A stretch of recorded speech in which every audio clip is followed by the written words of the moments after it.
इसको सेंटेंस बनाया, इसको क्या कहोगे अंग्रेजी में? इसको अंग्रेजी में क्या कहेंगे? बेंच या टेबल? बेंच मतलब बैठने वाली, ये हो गया टेबल। ये लिखा आपने टेबल, मैंने भी टेबल लिख दिया। ये क्या लिखा? स्टूल लिख दिया। ठीक, टेबल स्टूल। अब ये टेबल के ऊपर क्या रखा? अब हमारे ऊपर आया पर या ऊपर। पर या ऊपर के लिए हमें कोई वर्ड की आवश्यकता होगी प्रीपोजिशन की। वो कौन सा लगना चाहिए? क्यों ऑन ही क्यों लगेगा भाई? आपने सही बताया, बट क्यों? प्रश्न ये हो रहा क्यों? क्यों ऑन लगेगा? और कुछ नहीं लगा, इन नहीं लगा, इनटू नहीं लगा अपन ने, और कुछ नहीं, ऑन ही क्यों लगाया? कहाँ पढ़ा था, सुना था, या कभी अपन ने पहले यूज किया है, ऐसा कुछ है क्या? पढ़ा है ना? क्या पढ़ा है इसमें अपन ने? टेबल ऑन स्टूल, है ना? टेबल के ऊपर स्टूल, है ना? या टेबल पर स्टूल, ऐसा होगा ना? नहीं, ये कुल मिलाकर हमारा एक क्लियर हो गया। लेकिन ये सेंटेंस भले ही सही ना हो, लेकिन ये क्लियर हो गया कि ऑन का प्रयोग आपने लगाना है। ठीक है ना? अब हमारा इस पे थोड़ा सा, अब हम क्यों लगाते हैं ऑन, उसको हम समझते हैं। ध्यान दें, ये सिर्फ टेबल स्थिर हो गई, स्टूल भी अभी स्थिर है, लेकिन क्या इसे हम हटा सकते हैं? परमानेंट है क्या? नहीं। तो कुछ समय के लिए अगर कोई चीज किसी के ऊपर रखी होती है, या जिसमें हमें पर या ऊपर की आवश्यकता होती है, वहां हम ऑन लगाते हैं। ठीक है, अभी मुझे जरूरत हुई तो हटा भी दूंगा, लेकिन जब तक इसके ऊपर रखी है ऑन का काम करेगी। क्लियर हो गया? जैसे आप काय पे बैठे हैं? बेंच पर, on the bench. We sit on the bench, हम टेबल बेंच के ऊपर बैठे। बैग काय पे रखा? The bag is on the table, bag table के ऊपर। लेकिन जब तक है, लेकिन मूवमेंट तो कर रहा है, हिल रहा है, डुल रहा है, सरका लेते हो आप, तो जब तक है तब तक वो ऑन का काम करेगा। क्लियर हो गया? इसमें कोई डाउट?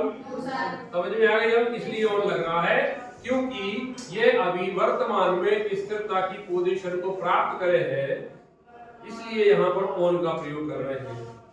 ठीक, अगर मुझे पर की जरूरत है हिंदी में तो भी ऑन लगा सकते हैं, और ऊपर की जरूरत है तो भी हमें ऑन लगा सकते हैं। इसमें कोई डाउट?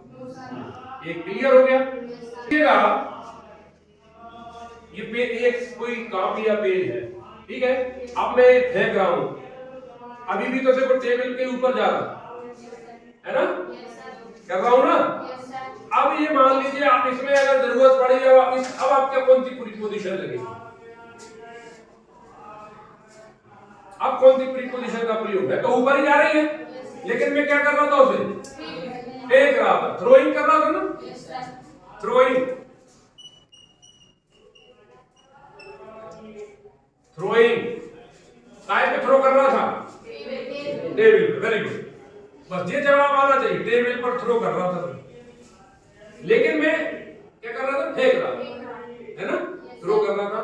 अब यहां अपॉन का प्रयोग हो जाएगा। अब क्या लग जाएगा? अपॉन। क्या लगेगा?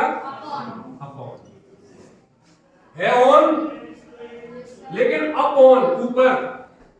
मैं किसी चीज को किसी के ऊपर फेंक रहा हूं, रख रहा हूं, ऐसी स्थिति में अपॉन का प्रयोग करना है।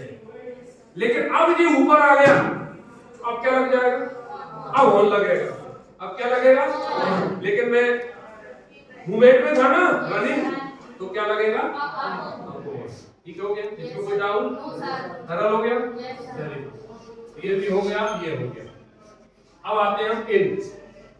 अब क्या आ रहा है? इन। ध्यान से समझ लो। अभी आप काय में बैठे हैं? काय में बैठे हैं, किस पर बैठे नहीं है? काय में बैठे हैं, कमरे में, क्लासरूम में बैठे हैं, ऐसे है ना? इसलिए क्या लगेगा? इन, क्योंकि आप अंदर हैं।